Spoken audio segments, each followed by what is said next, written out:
ऐसे बच्चे जो गलती से महंगी चीजें ढूंढकर रातों रात करोड़पति बन गए। नंबर 1, 2009 में एक मेटल डिटेक्टिंग ट्रिप के दौरान 4 साल के जेम्स अपने पिता से मेटल डिटेक्टर चलाने की मांग करते हैं। आपको बता दूं कि जेम्स के पिता ने अपने 15 सालों में आज तक कोई भी कीमती चीज नहीं ढूंढे थे, लेकिन जैसे ही वो जेम्स को मेटल डिटेक्टर दिए तो 2 मिनट्स के अंदर ही वो जोर जोर से बजने लगा। पहले तो उन्हें लगा कि शायद कोई कचरा होगा, पर जब वहाँ खुदाई की गई तो उन्हें सोने से बना एक बहुत ही पुराना नेकलेस मिला, जिसकी कीमत $4 मिलियन बताई गई। नंबर 2, 1995 में एक 3 साल का बच्चा टीवी में डायनासोर की मूवी देख रहा था। मूवी देखने के बाद वो अपने पापा से बोलता है कि पापा, जब मैं मिट्टी में खेल रहा था तो खेलते वक्त मुझे एक डायनासोर का अंडा मिला। पहले तो उन्हें लगा कि शायद इसे अंडे के शेप का कोई पत्थर मिला होगा, पर जब उन्होंने उस पत्थर को देखा तो वो असल में पत्थर नहीं बल्कि सच में एक अंडा ही था, वो भी एक डायनासोर का। और जब इसकी जांच की गई तो पता चला कि ये अंडा 150 मिलियन साल पुराना है।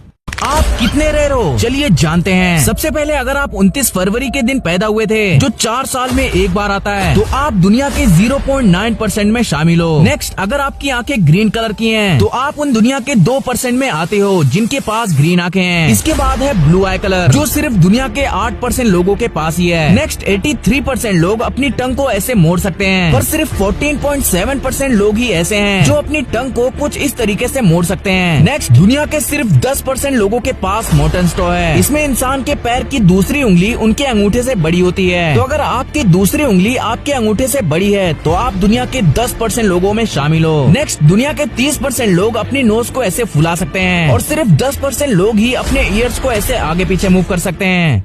एक रूबिक्स क्यूब को आप 43 क्विंटिलियन से भी ज्यादा तरीकों से सॉल्व कर सकते हो, लेकिन जिन्होंने पहली बार रूबिक्स क्यूब बनाया था उन्हें कितना समय लगा होगा? दरअसल एर्नो रूबिक्स, जो कि एक प्रोफेसर थे, वो अपने स्टूडेंट्स को 3 डायमेंशनल ज्योमेट्री सिखाना चाहते थे, लेकिन उस समय 3 डायमेंशनल जैसी कोई चीज सीखने लायक थी नहीं। इसीलिए उन्होंने खुद ही एक 3 डायमेंशनल चीज बना दी, जो कि कुछ और नहीं बल्कि एक रूबिक्स क्यूब था, जिसके हर साइड में अलग अलग कलर्स थे। उन्होंने ये क्यूब अपने स्टूडेंट्स को स्क्रैम्बल करके दिया और कहा कि सॉल्व करके बताओ, लेकिन इसे सॉल्व करने का तरीका तो वो खुद ही नहीं जानते थे। इसीलिए वो क्लास से जब घर आते तो उस क्यूब को बस घूरते ही रहते और उसे समझने की कोशिश करते। आखिरकार 3 महीने उसे अच्छी तरह एनालाइज और समझने के बाद उन्हें पता चल ही गया कि इसे सॉल्व कैसे करते हैं, और इन्होंने इसे सॉल्व करने का एल्गोरिदम भी लिखा। 2 सालों में ही लाखों से करोड़ों क्यूब्स बिक गए, और आज के समय हर तरह की क्यूब्स पाए जाते हैं, जिसे लोग कम से कम समय में बनाने की कोशिश करते हैं।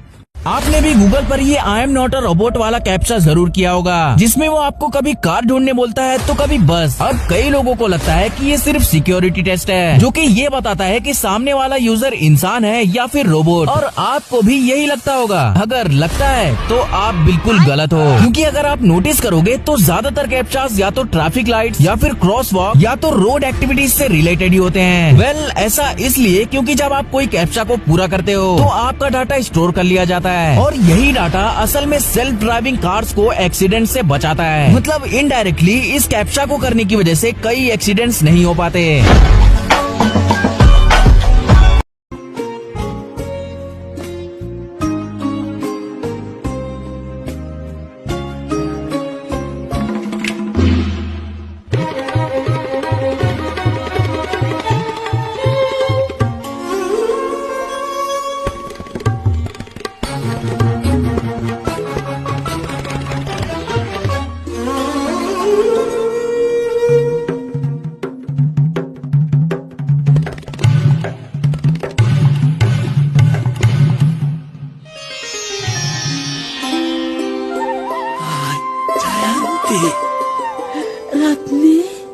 Mitsui Cement, bonded